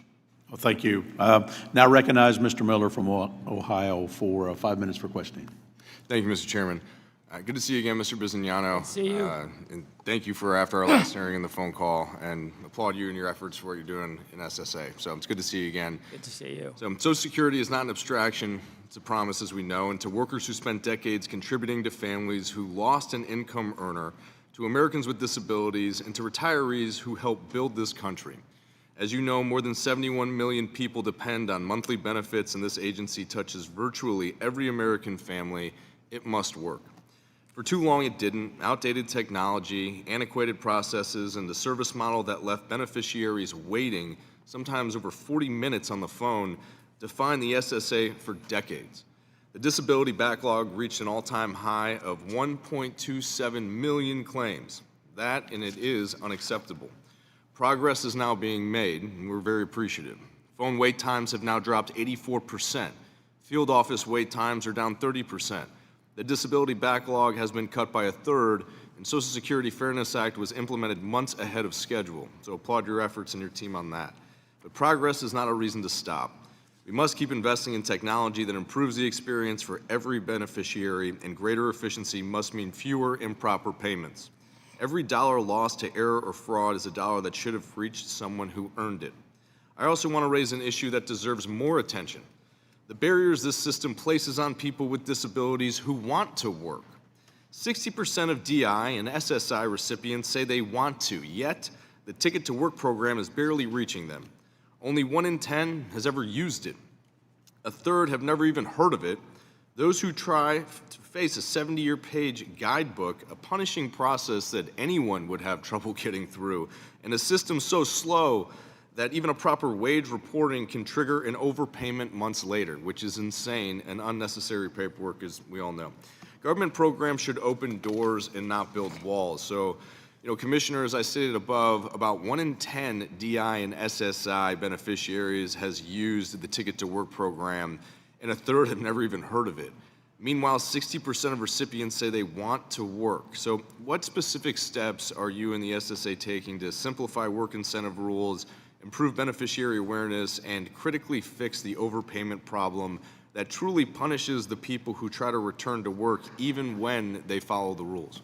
Yeah, I think those are all great points that are all being worked on. Why don't we start at the top, because we are now, and I would give the committee credit and Chairman LaHood for being dedicated to Ticket to Work and spending time with his office on Ticket to Work. And the real answer is greater education by every network out there.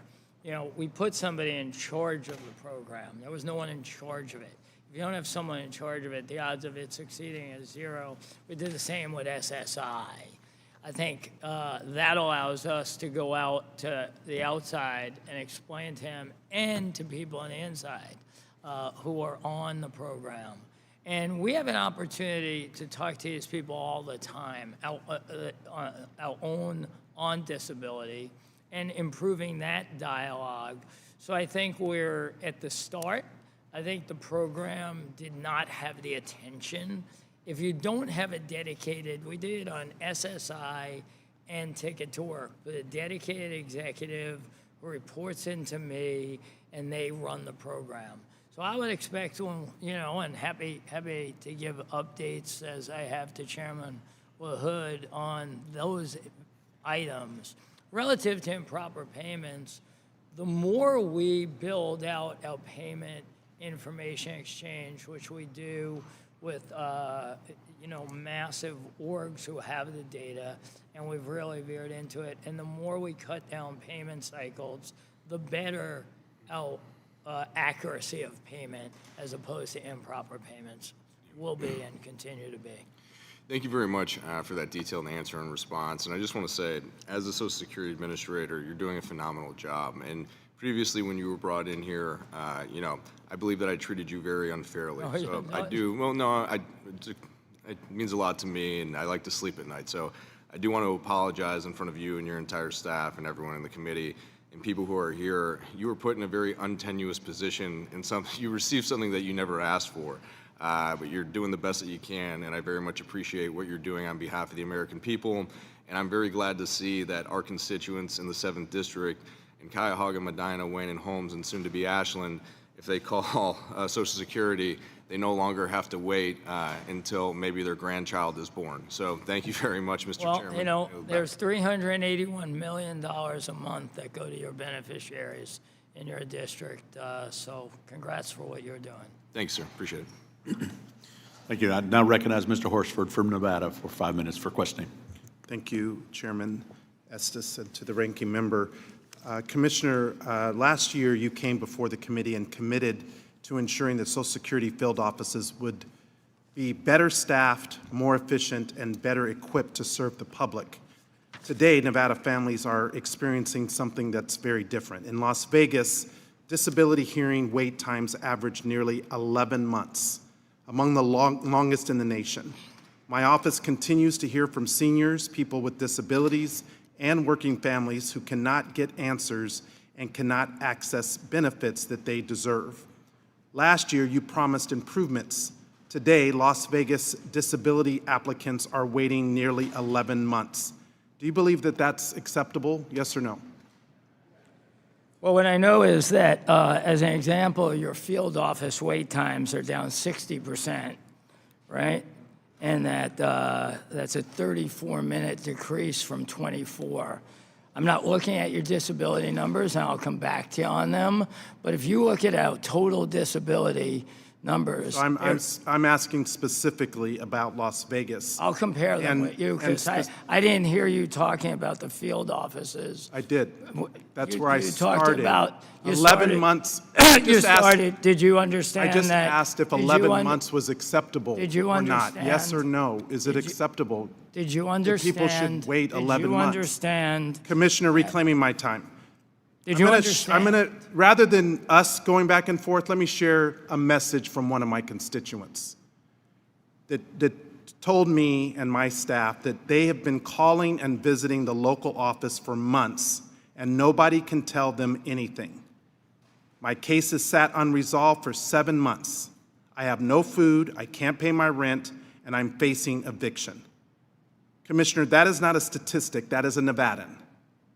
So will you designate a senior SSA point person to work directly with me in my office on unresolved constituent cases like this one, yes or no? I'll give my head of disability to come see you in your office. Thank you. I right now Thank you. show that you have Thank you. seven Thank you, pending. Commissioner. No, you don't want to Commissioner- really deal with the numbers. Commissioner, this week, Speaker Johnson said on a local radio program, Social Security, Medicare, and Medicaid need to be, quote, adjusted and fixed. Americans who rely on Social Security deserve a clear answer. Have you been involved in any discussions about reducing Social Security benefits, raising the retirement age, or restricting eligibility for benefits? Yes or no? No. That is important for me to know on the record. Now, I would like the Speaker and my colleagues on the other side of the aisle to tell us what they mean by adjusted and fixed when it comes to Social Security, Medicare, and Medicaid. Let me turn to the issue around the average SSDI beneficiary receives about $19,000 a year. The average retired worker receives about $25,000 a year. Should Americans who paid into Social Security their entire working lives have to wait 11 months for a disability hearing? Yes or no? Disability hearing time is at an all-time low. Should they have to All-time wait low. It's at an all-time low. How long you been standing up there, sitting there? How many years? How many years you been here? So is it acceptable, sir? Well, it's the best performance you've ever had, so you should think about that. Well, it's not good enough for the people who paid into a system somehow you allowed and it deserve. before to be worse. I haven't allowed anything. Commissioner, can you guarantee that no Nevadan Social Security number, earnings record, or medical information was shared with an unauthorized third party, yes or no? Yes. And you will state that for the record, that none of their personal information has been shared with the third party, unauthorized third party. I just said it. All right. It is important because Americans trust Social Security Administration with their most sensitive personal information. And my constituents are not asking for excuses, they're asking for service. They earned these benefits and they deserve timely access to them. And I'll work with you, thank you for your commitment today, along with my office to resolve these cases and reduce these unacceptable delays. Whether it's 11 months, 6 months, or 1 month, they deserve their benefits. With that, I yield back. I now recognize Mr. Moran from Texas for 5 minutes for questioning. Thank you, Mr. Chairman. Mr. Bisignano, thank you for being here today. As Commissioner, you oversee one of the most impactful agencies in the federal government, ensuring that millions of Americans receive their benefits. There's no question about that. Under your leadership and the leadership of President Trump, the Social Security Administration has made meaningful progress in reducing wait times, addressing backlogs, and improving service delivery for beneficiaries across the country.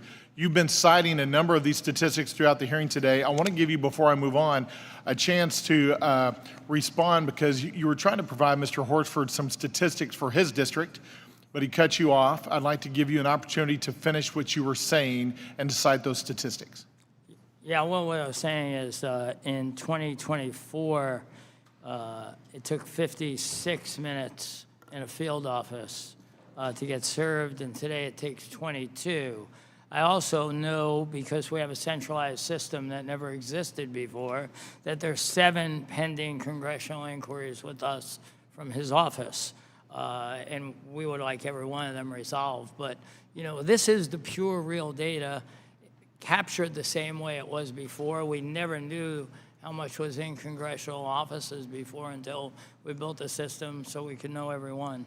That's all I was trying to say, the facts. Yeah, those are great. Will the gentleman yield since you want to reference my district? No, but I did want to give Mr. Bisignano absolutely an opportunity. Because my question was about the length and time. I did not yield my time. So I think Then that- don't I think reference that's- my district. I think that's really impressive. Out of 800,000 people in a congressional district, that you have 7 open claims in that district, and that you've committed to resolve those claims, and that you've reduced those wait times significantly in the past year to the lowest in record. So I think that's really impressive. You've also emphasized the importance of combating fraud and protecting beneficiaries who seek to exploit the system. I believe members on both sides of the aisle share the goal of ensuring that Americans, particularly seniors, are protected from bad actors who target them for financial gain. Unfortunately, many of these malign actors operate from overseas, including from China. As the Social Security Administration's Office of Inspector General has noted, transnational criminal networks are increasingly targeting older Americans through sophisticated fraud schemes that steal billions of dollars each year. Far too often, these criminals deceive victims into providing sensitive personal information or transferring funds, causing significant financial harm and undermining confidence in government programs. Mr. Commissioner, I remain deeply concerned about foreign actors targeting American seniors through fraud schemes designed to steal their benefits and sensitive personal information. Can you tell us what specific steps is the Social Security Administration taking to prevent foreign-based fraudsters and other bad actors from accessing beneficiaries' accounts or stealing their benefits? Well, the first thing I like to refer to is 2 key strategic things we did as I came in and assessed the situation. We created a chief risk officer reporting directly to me, and we went and recruited head of the Secret Service and then the head of the Park Police to be the head of cyber security, and resiliency. And why those are so important is that's the first lines of defense we have, is having the right talent with the right expertise to be able to prevent fraud, identify bad actors. Obviously, we've been very focused, we do everything, the IG and ourselves work closely on all types of fraud prevention. And along with that, I think highlighting in every imaginable way, communicating with our elderly. I think it's important that they recognize the scamsters out there. Yesterday did another broadcast. We did Slam the Scam Day with the Inspector General. We prevent elder abuse. The largest abuse they could have is people scamming them and their money. And we try to broadcast as much to all networks, that how to protect their identity, and that there's no federal agency that will ever call and ask them to do something that they wouldn't naturally Yeah, do. and I think I heard you say earlier about these 2 new positions, that they were once lower positions, and you've elevated them to report directly to you because of the significance and the impact. Did I hear that Yes, correctly? sir. Yes. Yeah, I think that's the right way to go, and that should send a message to the American people that you're serious about protecting their data and the funds that are coming to them. That's the kind of reorganization and the management of 50,000 employees that we've needed for a really long time. We appreciate the work that you're doing. Mr. Chairman, I yield back. Thank you. Now recognize Mr. Feenstra from Iowa for 5 minutes for questioning. Thank you, Chairman Estes. I greatly appreciate holding this. I thank you also, Commissioner Bisignano, for coming. I'm just so impressed. I appreciate what you have done for this agency. It's just have seen tremendous progress since you've been there, from reducing the phone and field office wait times to modernizing the agency and strengthening internal oversight. I just heard you talk about fraud and prevention of it. Kudos to you for addressing that. That has not been done in decades, and you've done that. Delivering faster, more reliable service to millions of Americans is really making a difference to my beneficiaries, and I'm very grateful for all your leadership. I'm also glad to see that the CBO's most recent 10-year economic outlook includes an easy-to-understand graph showing scheduled and payable benefits that my bill called for in the Save Your Seniors Act. We got to have transparency. I think every person in the country needs to know where SSA stands. This is key. As we move forward, Bisignano, can you talk about transparency and how we can continue to improve our system for all Americans when it comes to Social Security Administration? Yeah, well, I think what we like to do is ensure the information that we're providing equals what the American public wants to know. And I think most of all, understanding what happens in our field office, what happens on the phone, and what happens on the web. And I think that's the way they transact with us. And then on the web, having them availability to do everything they can, including getting their Benny statement. And of course, not everybody can print it at home, but of course, many can come in our field office and get that whenever they want.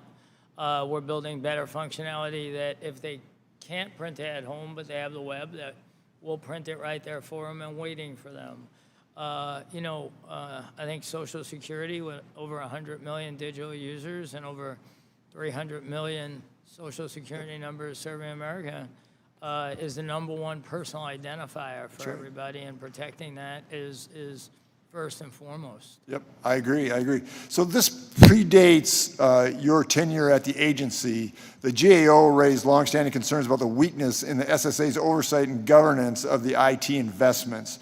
For instance, before you took over as commissioner, the SSA spent multiple years and paid $160 million in transition for the national 800-number phone systems to the next generation telephone project, just for the agency to abandon the system in August 24. What changes have you made to strengthen accountability for major IT investments? I mean, I see IT so critical as we're moving forward in this agency. Can you just briefly talk about that? Yes. I think the first thing is management visibility. And so we built this tool, which is a great tool, and our technology org is delivering more than it ever had, which allows all projects to have full visibility to all those engaged. And any date change or dollar economic change gets flashed immediately.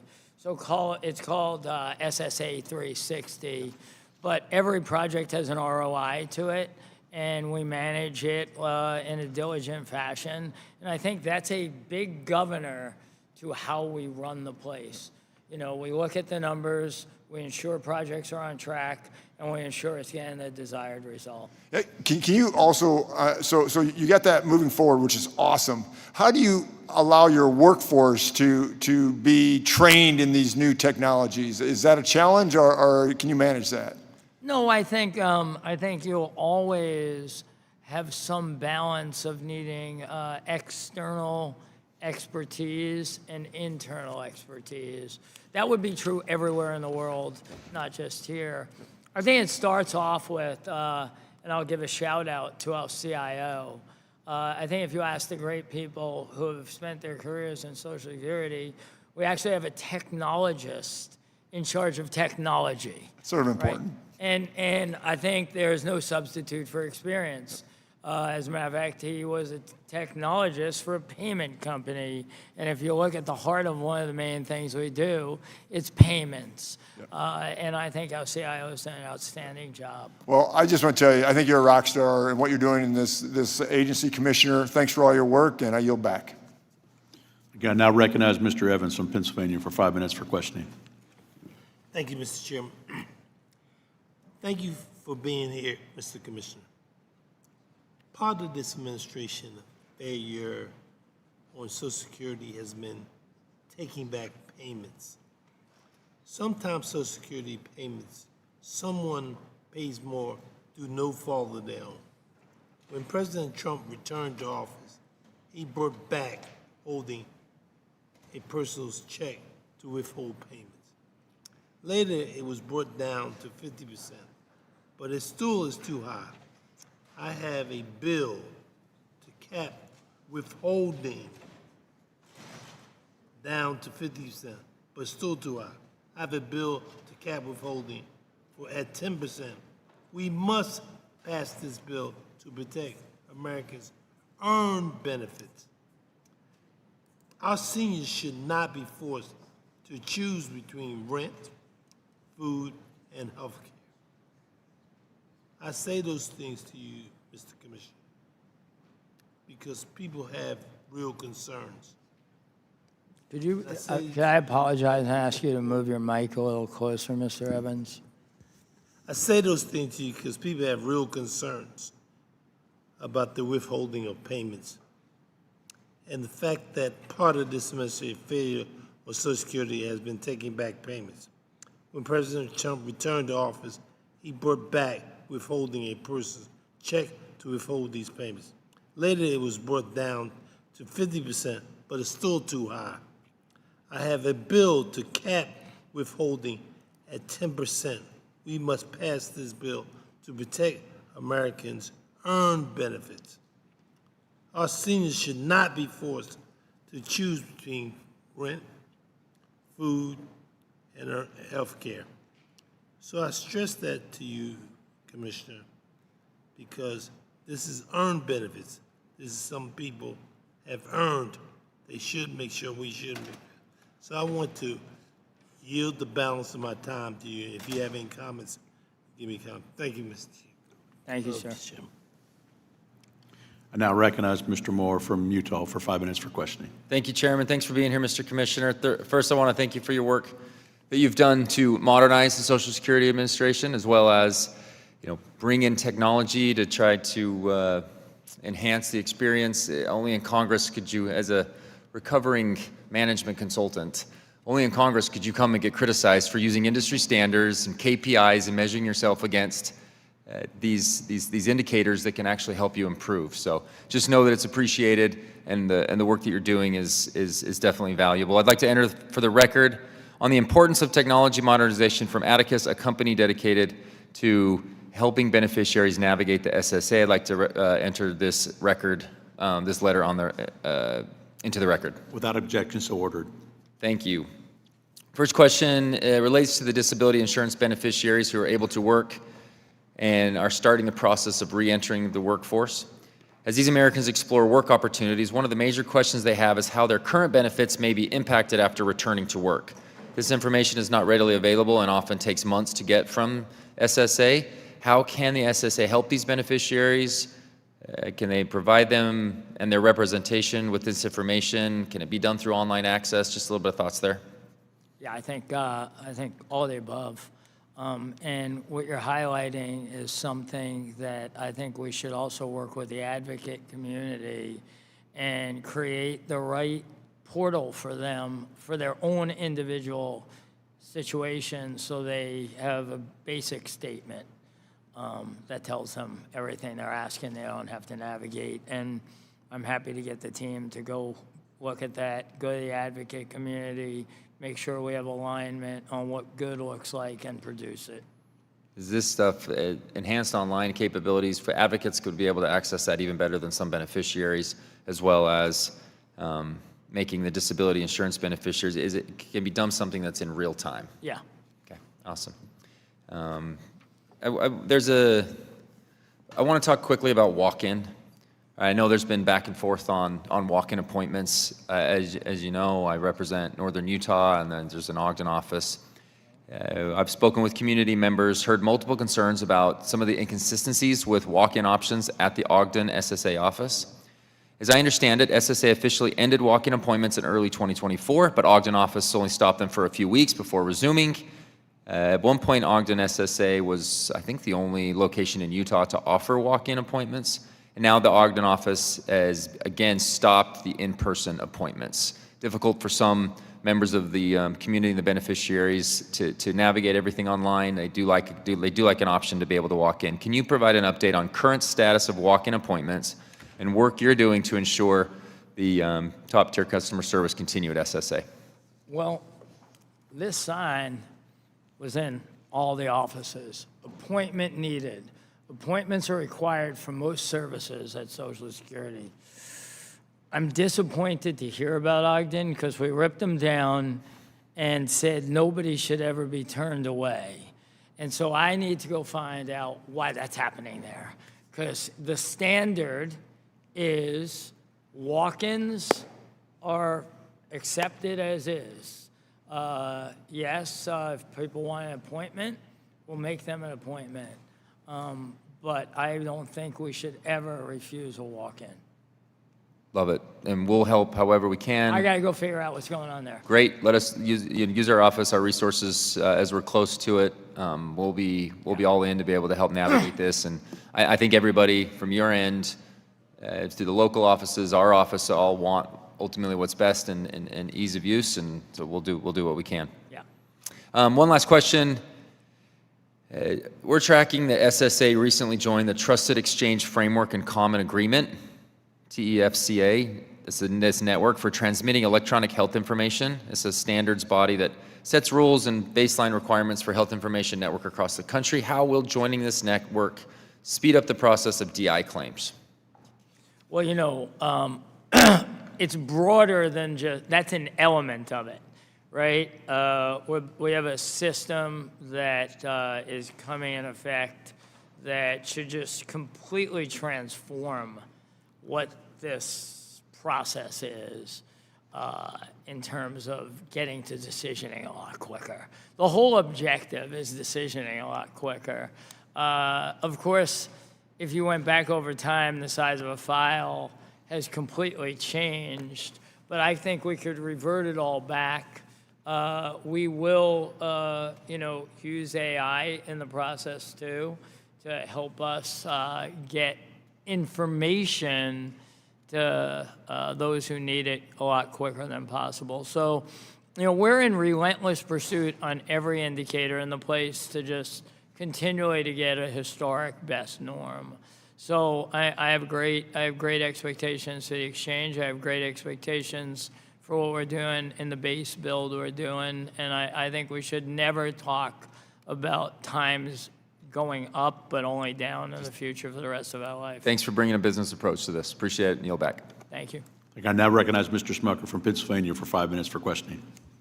Thank you to the chairman. Thank you, Commissioner, for your work at Social Security. And I want to go back maybe to the beginning of this hearing, some of the comments that have been made by the ranking member, who I have a great deal of respect for, because I know he cares so deeply about this program. And I agree with much of what he said, in that this is, I think, Social Security critically important to hundreds, or I don't know how many million people you know that number, but and it's probably the best. Over 300 million have. So hundreds of millions, over 300 million, and it's probably the best anti-poverty program that we have going. This is designed to ensure that our elderly senior citizens do not live in poverty.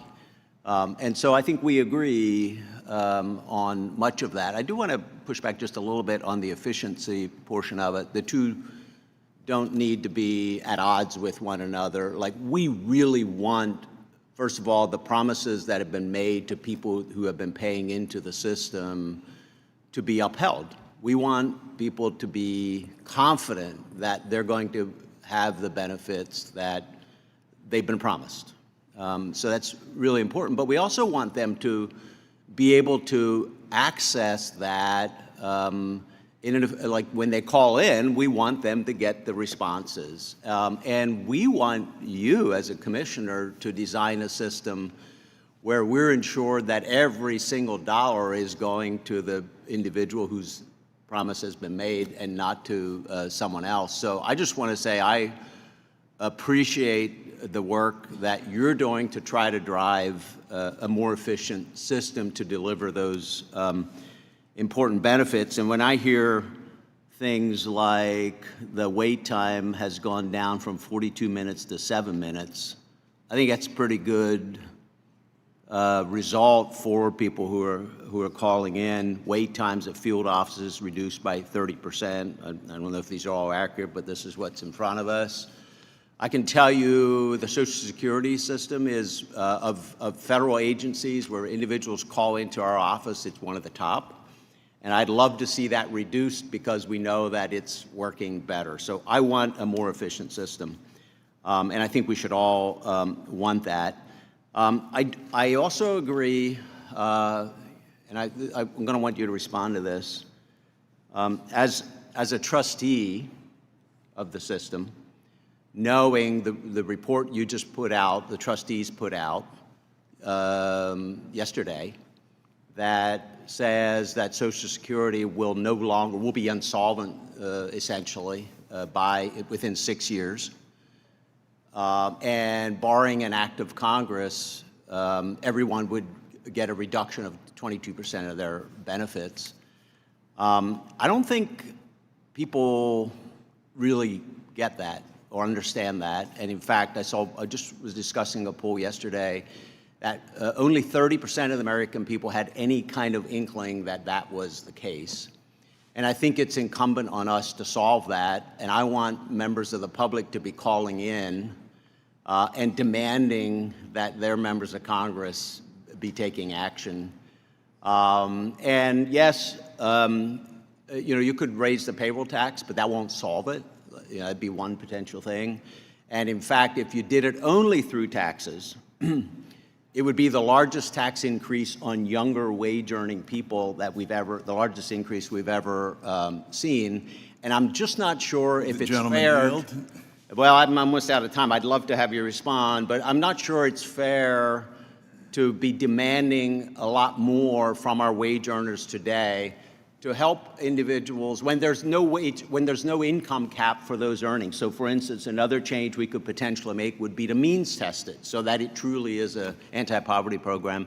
And I'd love to have this discussion, would love to work with Mr. Larson and the chairman to help solve this. We've got to do it, and we can do it and ensure benefits are kept. But as a trustee, what responsibility do you feel that you have as a trustee to help people understand the situation that we're in, and what are your plans to help make the public more aware of the situation we're in, so they're calling their members of Congress and asking them to solve it? Well, you have a second to answer that. I'm sorry. Yes. No. No, literally. Well, I thought the first response. Look at. I'm a commissioner of Social Security. It's a 6-year term, and I understood that during that period of time, or at least I was hopeful that we would solve this problem, right? So I came into this understanding we needed to fix something. I think the first thing was to work on the president's mandate, protect and preserve. And to protect and preserve meant to do exactly what we're doing. Serve the American public better, so in fact, it would give you all the opportunity to think about what is right and hear from your constituents. And then lastly, I think higher quality costs less. So this idea, I don't really think of it as efficiency. I think about quality for the American public, and we should be able to do it with less fraud, less waste, and less abuse, and we see that in billions of dollars. So I thought that was job one, and empower you all to feel confident that we have something that can last for another 90 years in its way to operate, and then in fact say, what are we going to do about it? And look at, I think as a trustee, we produce a trustee's report that tells everybody the facts. Thank you, Mr. Thank you. Chairman. I appreciate Gentleman's the time's indulgence. expired. Now recognize Mr. Byer from Virginia for 5 minutes for questioning. Yeah, Mr. Chairman, thank you, and Mr. Ranking Member. Commissioner Bisignano, thank you for coming back again. I had a chance to recently visit my Social Security office for a morning. I was impressed, great people. They love their work, they love helping people. The one uncomfortable part is that they all felt overwhelmed. That to catch up on the paperwork after meeting with customers all day, it often work into the evenings or have to come in on Saturdays. It was 1 month for an appointment, and if you did the walk-ins, which they were still taking, it was basically you waited all day. And I know I go back a year, it was 120-minute wait time. So I appreciate that you identified addressing phone wait times was an important priority. But previously, when employees were temporarily assigned to phones during emergency situations, they apparently received months of training and they shadowed a full-time phone operator. Now it's reported that they're getting 3 hours of training before being placed on phones basically the same day. and that they're sometimes given bizarre and dangerous instructions. Let me quote from Government Executive, which is not a left-wing newspaper. The Social Security Administration has instructed employees newly assigned to answering phones to tell callers expressing suicidal thoughts that suicide is only one option. Can you take responsibility for the poor training for newly assigned employees, and why not just get new trained staff rather than move the existing staff over temporarily? The notion that the demand for the phone call stuff, even with the move to online, is not going away. Yeah, I think that let's make sure we got our facts right. I always like that. In 2024, in your district, the wait time in field offices was 77.8 minutes. The number produced before I was here, it wasn't my number. But we use the same exact methodology that we use there. Today, the wait time in your field offices are 18.6 minutes. That's 60 minutes less. Mr. Commissioner, that was not, I appreciate that, and I'm well, not questioning those. My ask was, what about the training for the temporary Congressman, right? This is a holistic thing we do, serving Americans, right? Whether they call on the phone, whether they walk in the field office, whether they go on the web. What do you think about, what do you think about one of your members, your phone callers telling people with active suicide thoughts that it's just an option? Shouldn't, that's hardly best practices. I think we amended that message.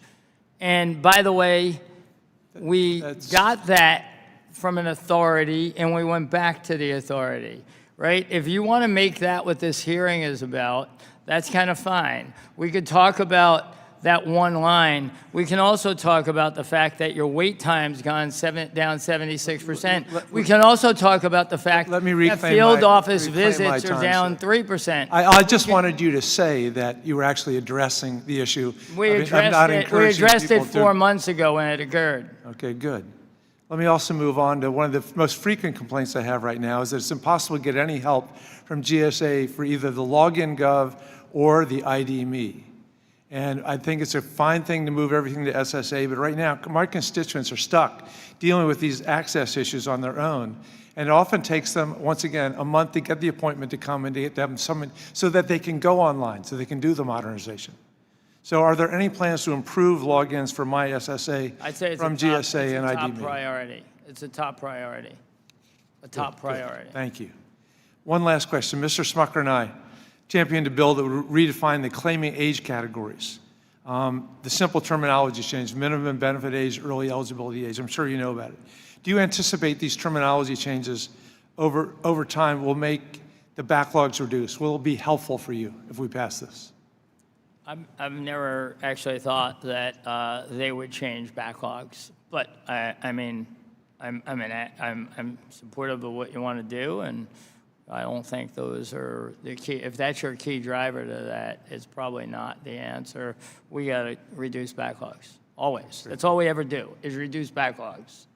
And to the point where they're no longer backlogs, they're inventory. Okay. Well, we very much appreciate reducing backlogs. And before I yield, I'd like to submit the government executive article for the record. Without objection, so ordered. Thank you. I yield back. Thank you. I'd like to thank Commissioner Bisignano for appearing before us today. Please be advised that members have 2 weeks to submit written questions to be addressed later in writing. Those questions and the answers will be made part of the formal hearing record. Mr. Chairman, could I neglected to submit for the record, could I just wanted to submit the Ways and Means Republican Social Security data and this article from Payment Dive. Without objection, so ordered. With that, subcommittee stands adjourned.